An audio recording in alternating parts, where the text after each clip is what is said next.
Hi, and welcome back to Codex. Our speaker today is Vardan Papyan from the University of Toronto. Professor Papyan is an expert in the mathematics of machine learning. Today, he'll tell us about constructing block coupling. Take it away, Vardan. Hello. I'll present today a work that has been done jointly with Murdoch Aubrey, Mustafa Khan, Jianyang Li, Haoming Meng, Anton Sugalov, and Steven Zhang. And the work is based on the following papers that you can all find online. So as we all might know, there exist several fundamental components in modern deep learning models. And these include affine transformations, nonlinear activation functions, normalization layers, attention, and most pertinent to this talk, skip connections. Skip connections were first introduced in the ResNet architecture way back in 2015-16. And since then, they have been adopted in every single model that exists out there. And that includes transformers, which are essentially the building block of basically almost every modern AI model. And just to give you a sense of how important these skip connections are, I'm showing you here a quote from the Wikipedia page of Coming He, and that is what I do in my spare time. I read Wikipedia pages for God knows what reason. And it says his 2016 paper, Deep Residual Learning for Image Recognition, is the most cited research paper for 5 years, according to Google Scholars reports in 2020 and 2021, which is quite shocking. 5 years across all of science, the most cited paper. And the question is, why are these skip connections so useful? So practitioners have various prevailing explanations that are, for example, that skip connections facilitate gradient flow in the architectures. They allow you to train more efficiently, and they enable you to train deeper architectures that have more layers and so forth. And our main um, thesis is to claim that skip connections are in fact doing significantly more than that. And in order to explain why, I need to introduce several definitions. So first, I'm going to denote by xi the representations that are coming out of the ith block in a model. And so it's essentially just a vector. And this xi is going to be fed to some kind of a residual block. And you can see two examples of such residual blocks on the right. And those residual blocks are just some composition of layers essentially. And this gives us the residual. And so the residual is being added to the original representation xi to produce the representation in the next layer xi plus 1. And so, for example, in the context of the transformer, this fi could be the feed-forward network, or it could be the multi-head attention that you can see here.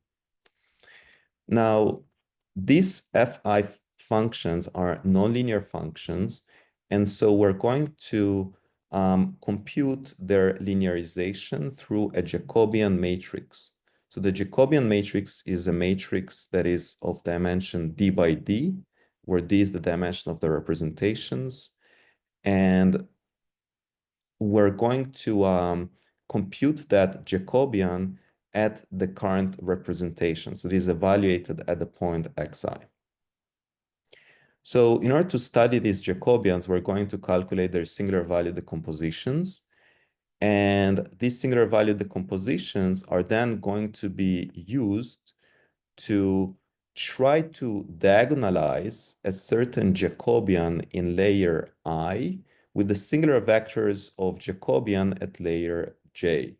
So we're creating these sort of, I like calling them sandwiches, where the sandwich is made up of the Jacobian of the ith layer and is being hit on the left and on the right with the Jacobian of a different, with the singular vector, sorry, of the Jacobian of the jth layer.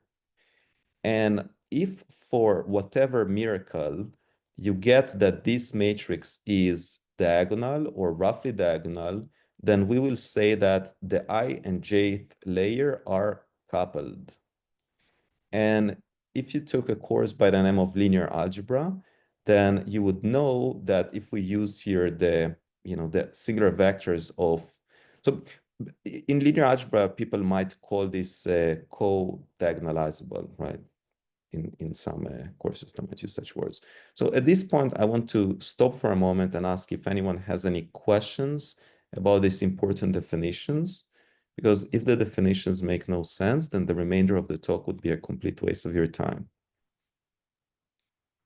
If you have questions, please feel free to unmute. Can you explain what coupling was again? Yeah, coupling is essentially when this sandwich is roughly an identity matrix, is roughly a diagonal matrix. And so effectively what it means is that you're able to diagonalize the Jacobian of the ith layer with the singular vectors of a different layer. Does that make sense? So it's just coupling in the sense that you're pairing different layers. Yes, yes. Pairing different layers are more specifically the singular vectors of different layers. Yeah, yeah. Right. And when you said roughly diagonal, what do you mean by roughly diagonal? So these are all, trained systems, and nothing is going to be literally diagonal. And so roughly means that if you look at the energy on the on diagonal versus off diagonal, then on the on diagonal, you're going to have more energy. And by energy, I just mean like some norm, right? Like L2 norm. Okay, thank you. Any other questions?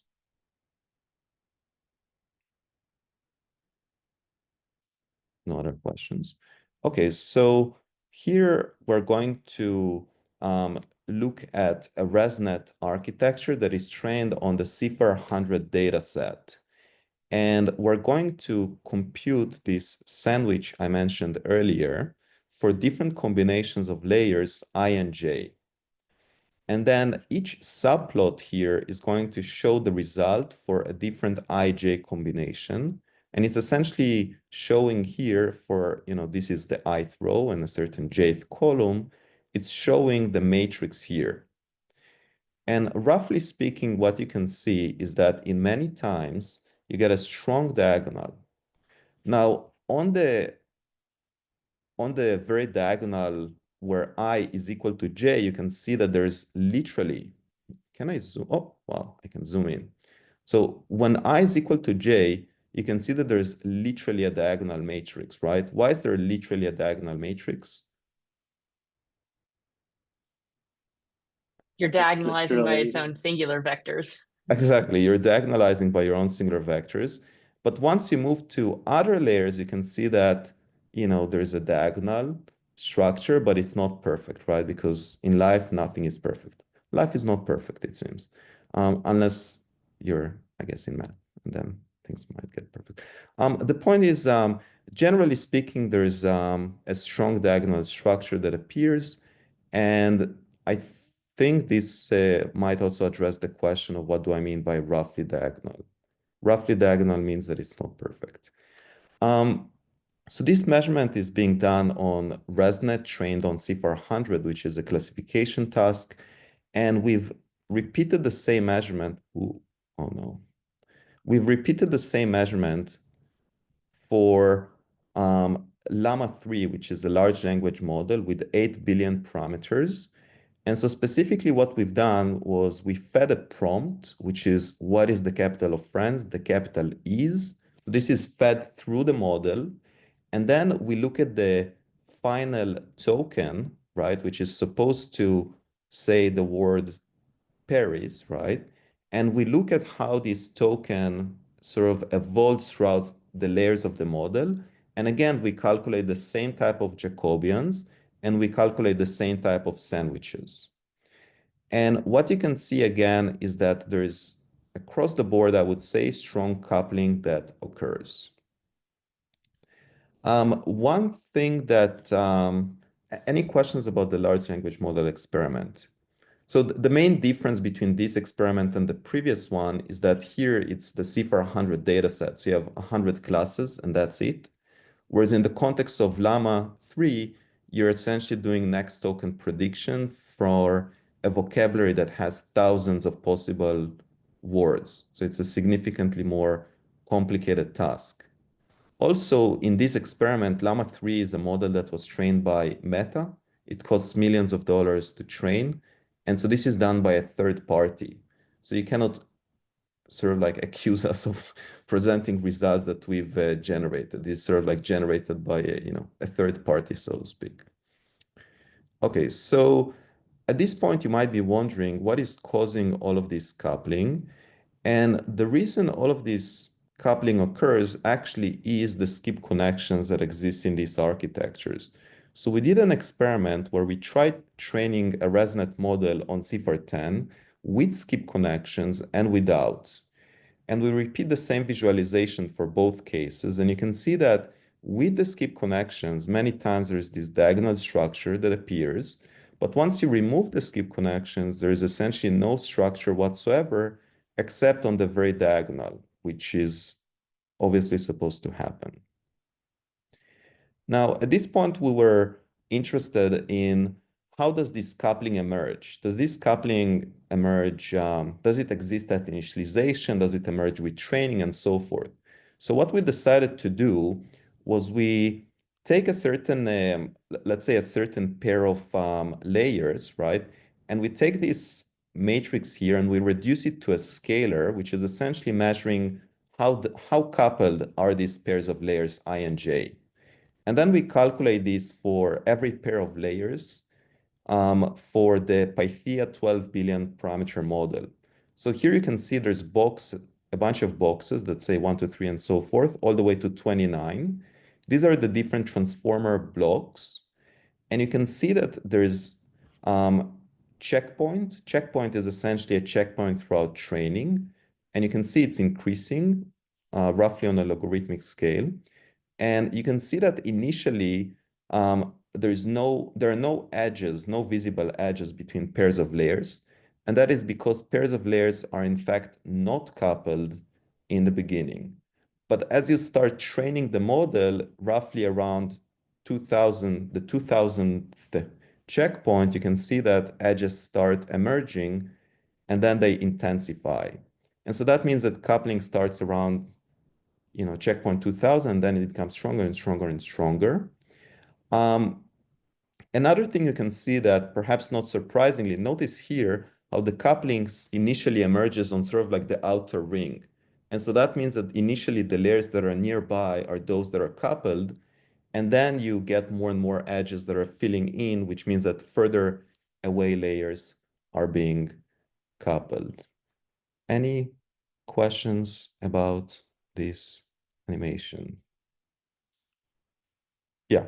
So you're saying that coupling, it starts off not coupling and this emerges throughout the training process, right? Precisely.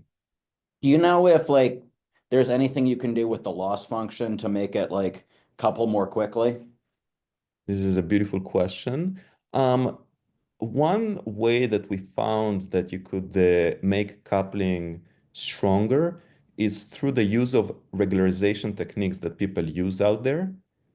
Specifically, things like dropout make coupling stronger. Things like weight decay make coupling stronger. It's not precisely the loss function. It's not like you change, from cross entropy to MSE or something, and then coupling occurs stronger.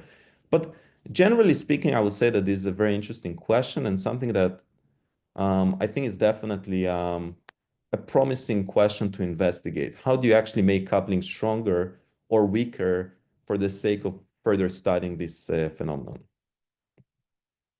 So here we're looking at the coupling for pairs of layers, but you can actually reduce the whole thing into a single scalar that's essentially saying how coupled is the model. And so here what we do is we look at coupling on the y-axis versus the checkpoint, and notice there's a log scale again on the checkpoint. And we're essentially measuring the coupling as function of training. And what you can see is that roughly speaking, the coupling is increasing monotonically the more you train. And another thing that's worth keeping in mind is because the x-axis is on log scale, it means that it becomes harder and harder to couple the system. Yeah, because every time you want to increase coupling, you need to do, twice, let's say, the number of iterations of training. Once a system is coupled, it becomes even harder to couple it even further, is what I'm trying to say. So at this point, you might be wondering to yourself, is coupling even an important phenomenon? It could be just this random thing that happens throughout training, and maybe we shouldn't care about it. So in order to investigate the importance of coupling, what we tried to do was we tried to check if there is a relation between coupling and the performance of these large language models on downstream tasks. What are downstream tasks? For example, the ability of the model to solve, some kind of a, high school math problems, or I don't know which math problems, or just arbitrary tasks. People out there have a bunch of benchmarks that they test these models on, and they have a way to assign a score that's essentially saying how good is the large language model. And so we calculated these benchmark scores for a wide array of large language models, starting from the good old GPT-2, which is a very old model by today's standard, all the way to things like Llama 3, which is supposed to be somewhere here. I can see it, but all the way to Llama 3, Llama 2. Llama 2 is definitely here. Why don't we have Llama? Oh, there's Llama 3, and so forth.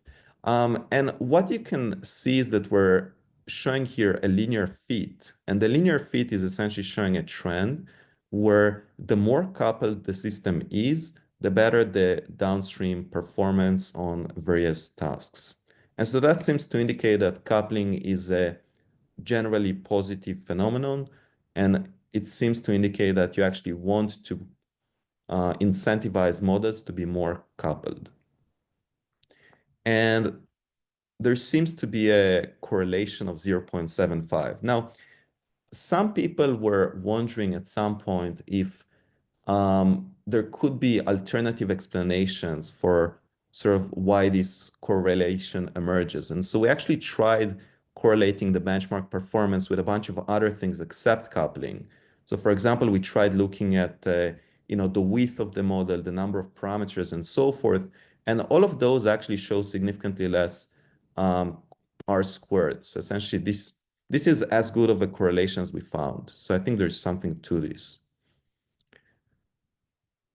Okay, so you might wonder, we're seeing coupling between the layers, and there's a certain subspace that is coupled across the model's depth.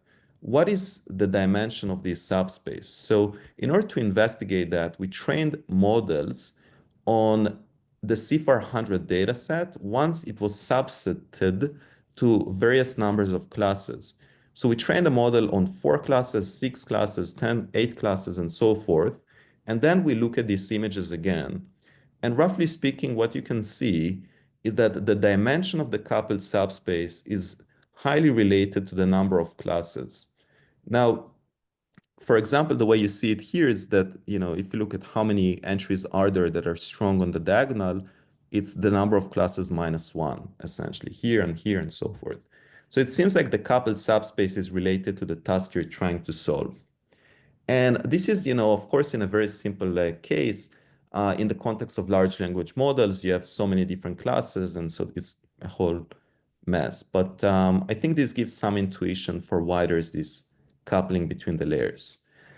Now, one important property that emerges from coupling is that coupling actually creates what I call representational trajectories. And so what we're doing here is we're taking the Llama 3 model that has 70 billion parameters, and we're feeding to it a certain prompt, which is what is the capital of France, the capital is. And once you feed that prompt to the model, you can then sort of look at the trajectories of individual tokens as they propagate through the model, and you can sort of like visualize them through principal component analysis.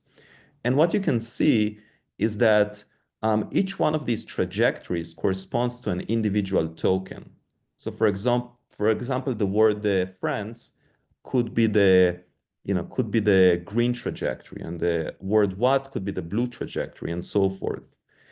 And if you look carefully at this animation, it's essentially showing what happens with this token as it goes through the model. How does it evolve in high-dimensional space? And what you can see is that there seems to be a lot of structure in the trajectories, right? You can see that the trajectories are, I would use the word almost smooth in some sense, almost linear in some sense. They seem to be extremely well behaved.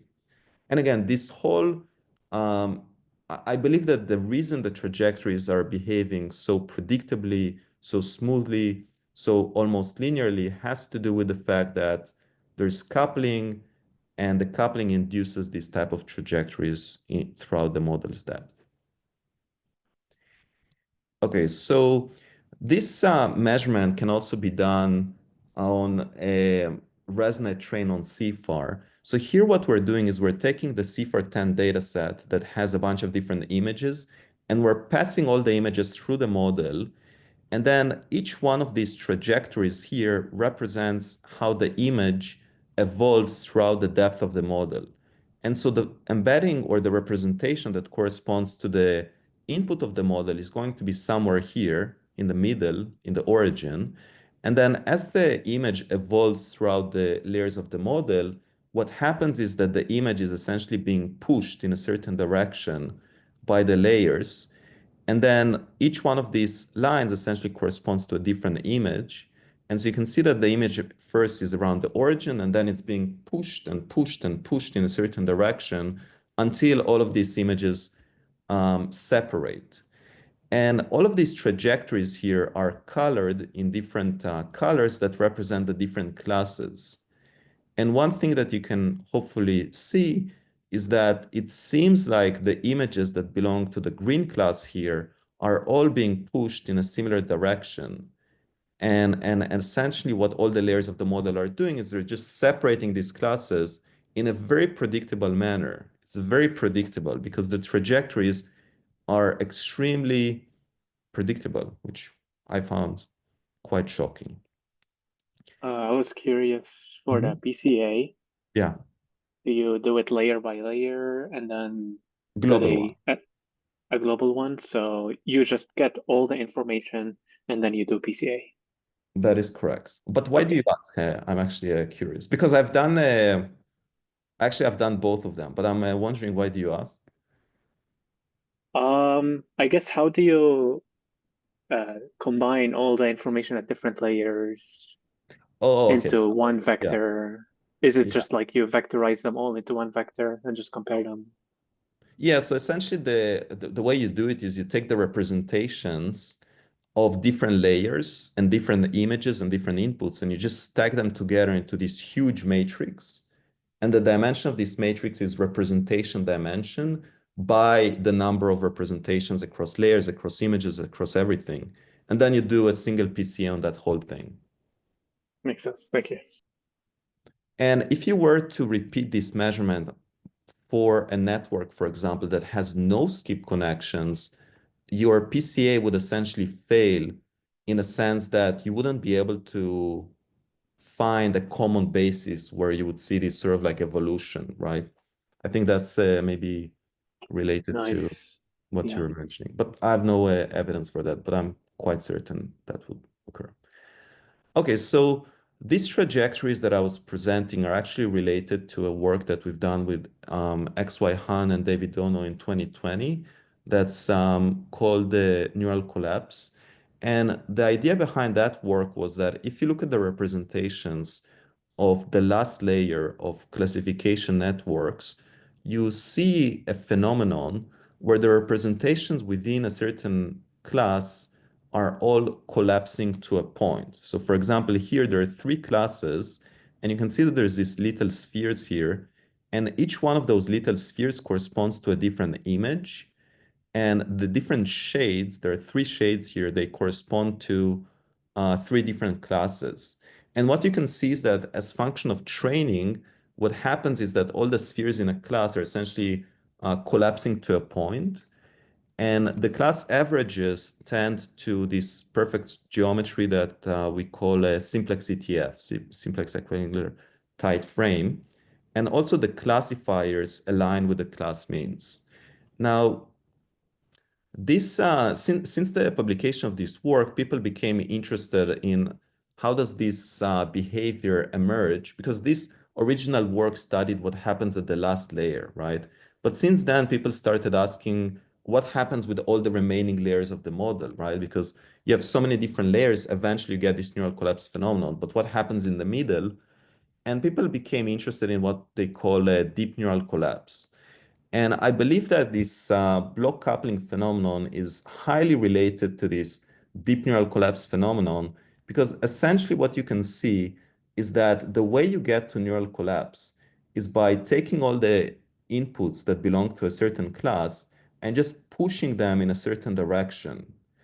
And essentially, the way you get collapse is not by collapsing the points, but actually by pushing them in a certain direction. It's essentially equivalent if you think about it.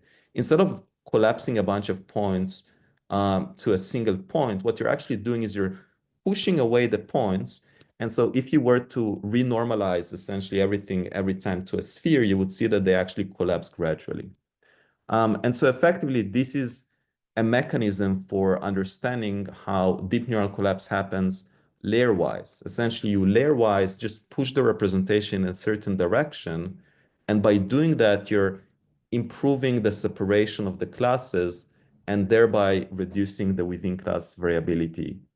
So the ratio of variability to separation essentially improves as function of layers. And I think that this coupling is extremely important for formalizing that. I'm gonna skip that. So in the Professor Dustin Mixon had a work in 2022 that proposed what was called the unconstrained features model for understanding neural collapse. And we had some inspiration from that work, and we were hoping to try to formalize this block coupling phenomenon in a similar manner. Similar manner on a sort of like abstract level, I mean. So what we've done was we said, imagine that you have a single input to the model, which is sort of like preposterous if you think about it. But imagine that you have a single input, which is denoted by delta x, and assume that you're solving a binary classification problem, and therefore you have a single also label that's either +1 or -1. Now, your goal is to optimize the loss of the model, and the loss, of course, depends on the data point that you have and the label, and also to minimize some kind of a regularization that is being added to the loss. Now, the way you're going to do that is by optimizing the Jacobians, Ji, and the last layer classifier. Now, if you show this to a person, they should sort of object to this problem a little bit. Why would a person object to this problem? Do you object to the problem? I'll object. I'll object my own problem. So I think one reason to object this problem is because no one out there is training deep networks by optimizing over the Jacobians directly, right? They usually optimize over the weights, and the weights are essentially impacting these Jacobians, right? The Jacobians are not being optimized over directly. And therefore, this is sort of like a simplification in some sense of the training procedures that people are usually following. But we're willing to do that just for the sake of trying to understand something. Do you see does the objection make sense? My objection to my own proposal. The objection is that people usually train the parameters of the model, which are the weight matrices. They don't train the Jacobians, right? No one's training Jacobians out there. You cannot train the Jacobian. I mean, maybe I'd make a comment that, I mean, these are very, very, very simple networks, but some previous work that I had done where it was with a former student where it was showing like, if you train a model and then you look at sort of the implicit rank of your matrices after you take into account ReLU, they're acting like much lower rank matrices. So if you look at the Jacobian and the nonlinear thing, it might show something as low rank, but if you directly tried to train low rank, you wouldn't get as good results. So somehow there's a relationship, but it's complicated maybe. Yeah. Absolutely. Yeah. And so the reason we propose this model is because you can actually prove that a global optimum of this, we call this the unconstrained Jacobians model, satisfies a set of properties that explain to some extent the empirical measurements we've seen. And so the first thing is that you can show that all the Jacobians, Ji, are going to be rank 1 matrices. Why would they be rank 1? Because we're talking here about a binary classification problem. And for a binary classification problem, you have 2 classes. And so the rank of the Jacobian is supposed to be 2 minus 1, which is just 1. The second thing you can show is that the top singular vectors of the Jacobians are going to be aligned. And that means that there's going to be essentially coupling. The third thing you can show is that the top singular values of the Jacobians are going to be equal. And the last thing you can show is that the representations of the model are going to lie on a straight line. And so to some extent, explains the different phenomena that were observed empirically in a very simplified theoretical model. So to summarize this portion, coupling exists in large language models and ResNets. It emerges with training, it correlates with generalization. You can amplify it by using various regularization techniques. I didn't talk about that. The subspace in which you couple is of dimension less equal than the number of classes in some simplified settings. The coupling induces representational trajectories which explain deep neural collapse, and they can be understood formally through the unconstrained Jacobians model. So assuming there are no questions at this point, I'm now going to transition to a slightly different question. So far throughout the presentation, I spoke about coupling as function of depth. It turns out there's a different type of coupling that occurs between Jacobian, and that is coupling across tokens. So imagine that you take a certain large language model, for example, Llama 3, and imagine that you push a certain prompt through the model. For example, what is the capital of France? The capital is. You can then look at the Jacobian associated with a certain layer for every single token in your input. And you could ask, is there going to be some kind of coupling of the Jacobians across the different tokens? Right? So it's across tokens now instead of across layers. Now, shockingly enough, there actually exists coupling across tokens as well. And when I first saw this, I was quite shocked because why would the blocks couple across different tokens, right? If you think about it. If you look at your large language model at a certain layer, why would it couple across the different tokens? Why would a certain block, right, have some kind of a common subspace as you go through the sentence that you're inputting to the transformer? And so the remainder of this talk is going to focus on an attempt to explain why you have coupling across tokens in large language models. To some extent, this portion of the talk is this, I don't want to use the word disjoint, but it's it's sort of like a fresh start. So if everything I've mentioned thus far made no sense, here's attempt number 2 at reaching to you. Okay, so the idea goes as follows. There's 2 pervasive phenomena that people have found in large language models, and they're called attention sinks and outlier features. Let me start with attention sinks. Imagine if you feed a certain prompt to a model. The prompt goes, I laughed with friends until my stomach hurt. I wept away tears of sadness and said nothing. I slammed my fist in anger on the table. This is just what one of the students decided to put into the model. And here you can see that we're showing the same set of tokens. Now, this matrix right here is essentially what people would call the attention score, or simply the attention probabilities, Does anyone notice anything strange about these attention probabilities? Anything strange at all? Very sparse. Very sparse is a beautiful description, yeah. And what else? Beyond just sparse, yeah. There are certain things that are having more attention paid to them than others. Precisely. So if you notice how, for example, this token right here, which is actually the dot token, not dot, period token, punctuation, it seems to be stealing the attention of a bunch of tokens, right? It seems like a lot of tokens are attending to the dot for whatever reason. And here you can see that there's a bunch of different tokens that are strongly attending to some special token that exists in the beginning of the sentence.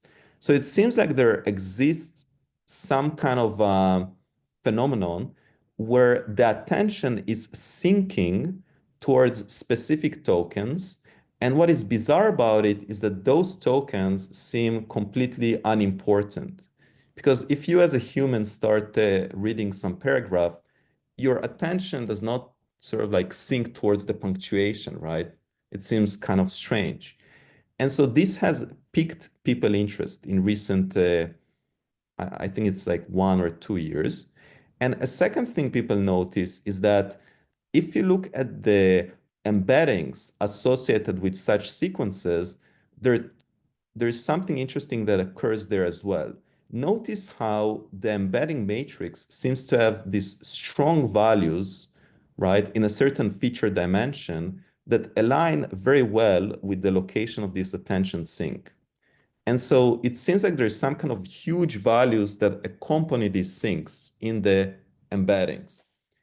And people first observed this, I think, something like 2 years ago.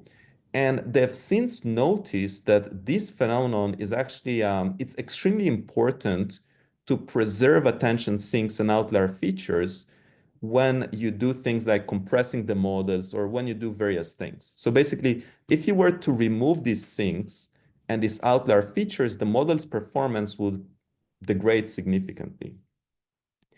And the question is, why do these attention sinks and outlier features occur?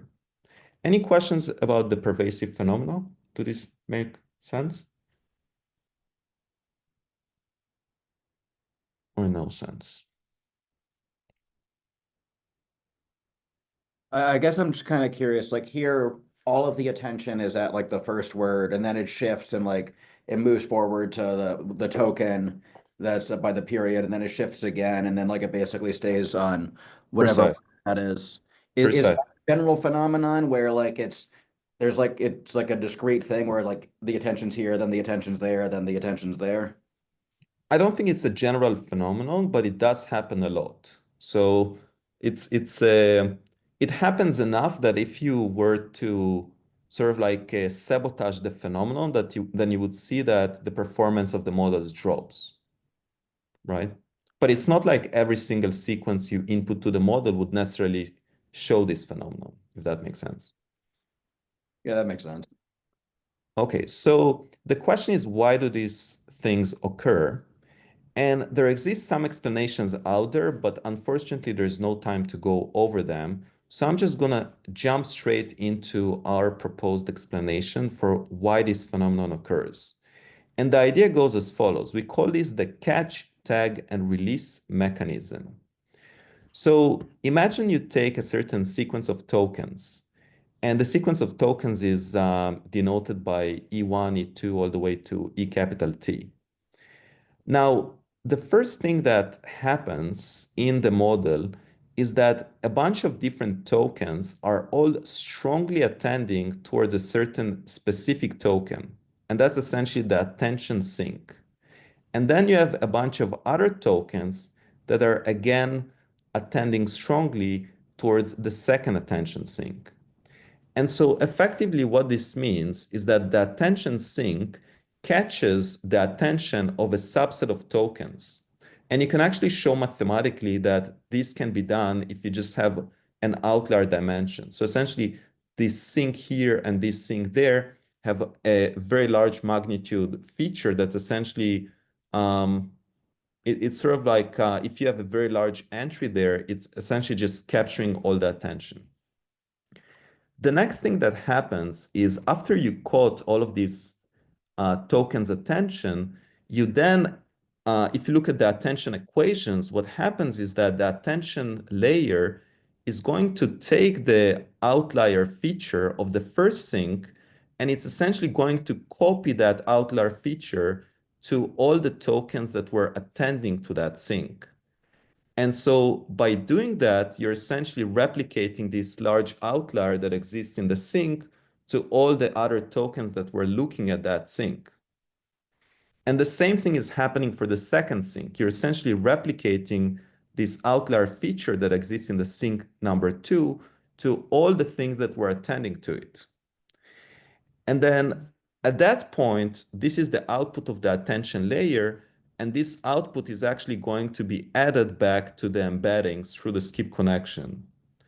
And so at this point, the way you can think about the second step is that the second step is essentially tagging all the tokens whose attention you managed to capture through this sort of outlier feature. And then you release that this sort of thing into the residual stream through the skip connection, and you get this common perturbation to all of these different tokens. Do these words make any sense? So the thing I'm trying to really emphasize here is that you start with a bunch of tokens, right, that have essentially no common structure, right? It's just a bunch of tokens. But through this catch, tag, and release mechanism, what you're able to do is you're going to add to all of these tokens a common perturbation, a common high energy perturbation that's essentially going to tag all of them with something that could later be used. And so at this point, what you can do is you can actually fish out in a deeper layer all the tokens that were tagged with the first tag or all the tokens that were tagged with a second tag. Does anyone have any question about the description of the mechanism?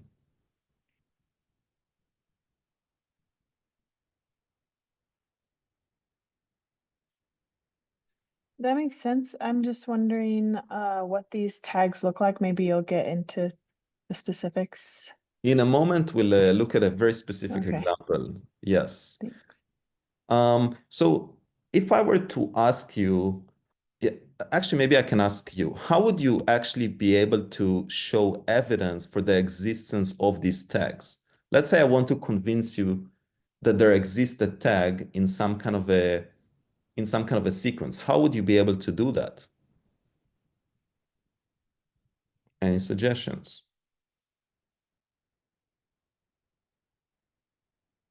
Correlating what's going into the residual stream. Sorry. Again. Correlating what's going into the residual stream at the different layers. Yeah, you could do that. There's something even more direct you could do, even more direct. So if this whole mechanism indeed exists, what you expect is that a bunch of different tokens would have a common tag in them, right? And so if you, for example, did some kind of a principal component analysis, you would expect that all the tokens that are tagged by the first tag would sort of would light up, right, in some kind of a color, and all the tokens that belong to a second tag would light up with a different color. So that's what we're going to do. We're going to take this sentence. This is the same sentence I've presented earlier. And we're going to take all of the embeddings of these different tokens, and we're going to calculate their top 2 principal components. And then we're going to take every embedding and we're going to project it to the top principal component, and that's going to be our red channel, and the green principal component, and that's going to be our green channel. So effectively, if something here is very red, it means that it's very aligned with the first principal component.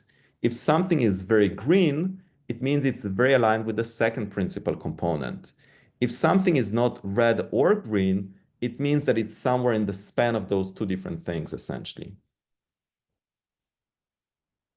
And so, do you notice anything interesting that happens here? Anything interesting at all? That token V on the should be green. Why did it get red? Life is not perfect, is the answer to that question. Life is not perfect. One thing to keep in mind, just to show, one thing to keep in mind. These models are trained by these huge corporations, and we're just downloading some random, not random, this is like, I think this was a Phi 3 by Microsoft. But like, the fact that you see anything is a miracle, I would say, you know. Yeah. I'm not sure why there's exceptions to the rule, but roughly speaking, what you can see is that all the tokens that were strongly attending to the first sync are all colored in red, and so that means they're sort of aligned with a very specific vector, and that vector is the first tag, and all the tokens after that are roughly speaking all very green. And that means that they're all very aligned with the second principal component, and that's essentially evidence for the second tag. If you repeat the same type of measurement on the representations in a much deeper layer in the model, you actually see something interesting. You see that the very first sentence in the prompt is all very green, still very green. But the second and third sentence are now more separated color-wise, because you can see that the second sentence is now sort of like this brownish, reddish color, but the third sentence becomes more colorful, I would say. It's sort of like orange, yellow, and so forth. And so the way to think about that is that there's actually evidence for the existence of the first tag, even once you go very deep into the model. And so that tag persists throughout the layers and is not destroyed. And subsequent layers of the model are essentially creating more tags. And the more tags are essentially segmenting further the second and third sentence into two pieces.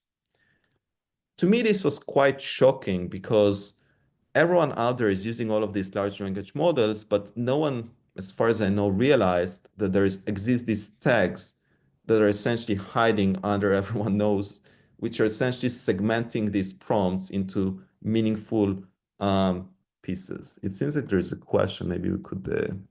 Oh, No, yeah. it's Okay. Right. So we actually have a theoretical model for trying to formalize this whole catch tag release mechanism. And it's actually very simple to describe. So the idea goes as follows. Imagine that you have a sequence of numbers, x1, x2, all the way to x capital T.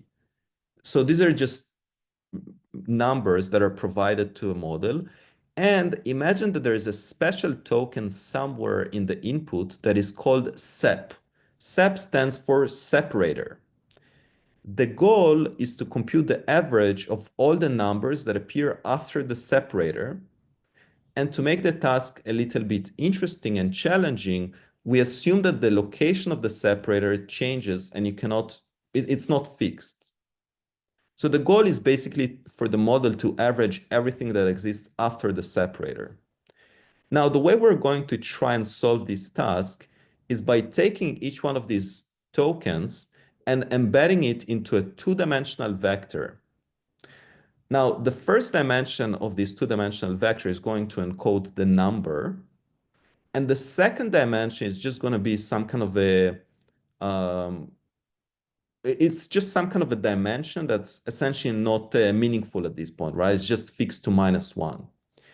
Now, this is the embedding of all the numbers, but we also have to embed the separator token, and the separator token is just going to be embedded to some kind of a trainable parameter, so kind of a two-dimensional vector that you can choose as you please. Once we embed all of these tokens, we then construct this big matrix, which we call E, and that big E matrix is actually being passed through a simple two-layer causal transformer. And so effectively, that means that you apply an attention layer on E, then you do the skip connection, which means you add the E, and then you pass it through a different attention layer. So just two attention modules, very simple. And you can see that there's these various weight matrices associated with the query, key, and value. And this is sort of like very standard to have in transformer architectures.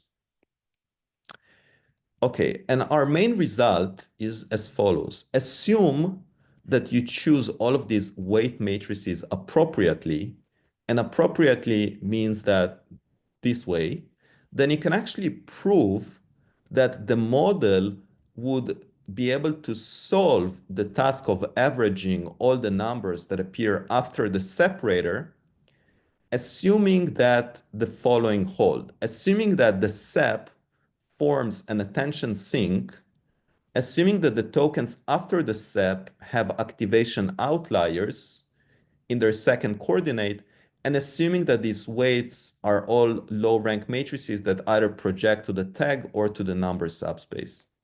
So effectively, the way I think about this is that this is a cute theoretical result that manages to formalize the fact that you need this catch tag release mechanism in a very simple problem like averaging a sequence of numbers. And so because we need this whole mechanism for averaging a sequence of numbers, that's sort of like a reason for why this mechanism would emerge organically in the context of the training of large language models. I should ask at this point, do we have more time or am I out of time? Should we reserve 5 minutes for questions? Yeah, maybe another minute or two, and then we'll Another time minute. question at the end. Yeah. Okay, so one very interesting conclusion from the theoretical result is that it becomes quite clear that all of these weight matrices actually have to be low rank. And we decided to test if that is indeed the case. And so what we did was we took a certain model, which is called Phi3, that was trained by Microsoft, and then we decomposed its weights into a sparse and low rank decomposition. And this is done through classical techniques in signal processing and applied math. And then we take the sparse and low rank portion and we look at this attention sink, right? And you can see that the attention sinks still exist. So nothing has been harmed, essentially. But if you actually turn the low rank portion of the matrix to 0, you can then see that the attention sinks all disappear. And so what that means is that if you take the weight matrices in a model and you compress the model without sort of like taking into account that there's this meaningful low-rank structures in the weight matrices, you would be ruining this whole catch tag release mechanism. And so here's a concrete example. So here we take a dense model and we try to compress the model just by throwing away a bunch of small parameters using techniques such as Wanda and sparse GPT. These are well-known techniques that people use for compressing the model. And what you can see is that this attention sink that exists here actually completely disappears once you compress the model by throwing a bunch of small parameters. But if you use our technique, which is called oats, like the thing you eat for breakfast, then if this technique tries to compress the model through a sparse and low-rank decomposition. So essentially, it's respecting both the sparse large magnitude parameters, but also meaningful low-rank structure. If you do that, you can see that you retain this beautiful attention sink here. And it turns out that the ability to retain this low-rank portion and the ability to retain the attention sink actually implies that this technique performs much better in practice. So the summary of this portion is that there exist low-rank structures in the weight matrices of modern large language models, and those cause attention sink and outlier features. And the attention sinks and outlier features implement a catch tag and release mechanism. And this mechanism is useful, for example, if you want to average a sequence of numbers, or in things like few-shot learning, where your prompt contains a bunch of different examples in the prompt that you need to sort of like segment into pieces, and other types of tasks that I believe are important. Okay, this is it. Thank you very much. Hope this was useful or interesting. All right. Yeah, let's thank the speaker by smashing a reaction button.